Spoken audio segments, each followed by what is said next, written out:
The grassroots networks, boy, have we seen what what their power is, what their capabilities are for the last 18 months. You know, I think back to the day around Inauguration Day of 2009, Republicans seemed so far in the minority. We lost 30 seats in 2006, another 20-something in 2008. We were 50 seats down in the House of Representatives.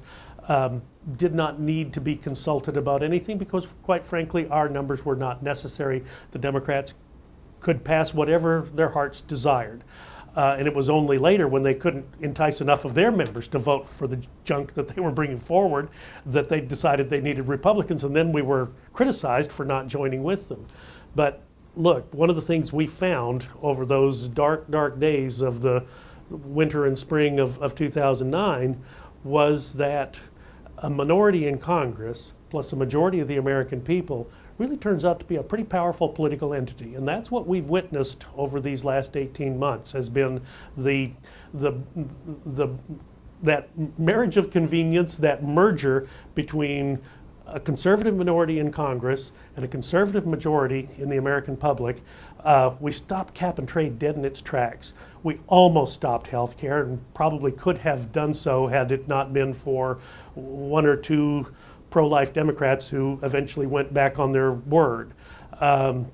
We held up the financial regulatory bill for some time, trying to get some more reasonable language in it. I'm not sure that we did, but nevertheless, the juggernaut that was the president's agenda for 2009 really got slowed to a screeching halt in June of 2009, and then really has not gotten back on track. They got their stimulus passed with no trouble. It turned out to be a bad bill, and now people are backpedaling from that as fast as they can.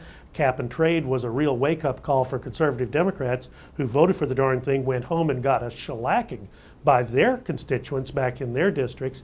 So I think the activism of a blog like Red State really has played a very important role in bringing that up into the people's consciousness. I can remember doing town halls about a year and a half ago where people were just desperate. What are we going to do? What are we going to do? And of course you'd come back and say, well, in the next election, and they'd say, the next election, we're not going to last that long. We got to do something now. And it was the creative outlet provided by blogs like Red State that gave voice to the people, and in turn imparted courage to conservatives in Congress who are desperately in need of perhaps a little bit of encouragement from time to time. And that's what has, I think, fueled this conservative resurgency that has occurred across the country. And ultimately, that's going to be a good thing for the fabric of our republic.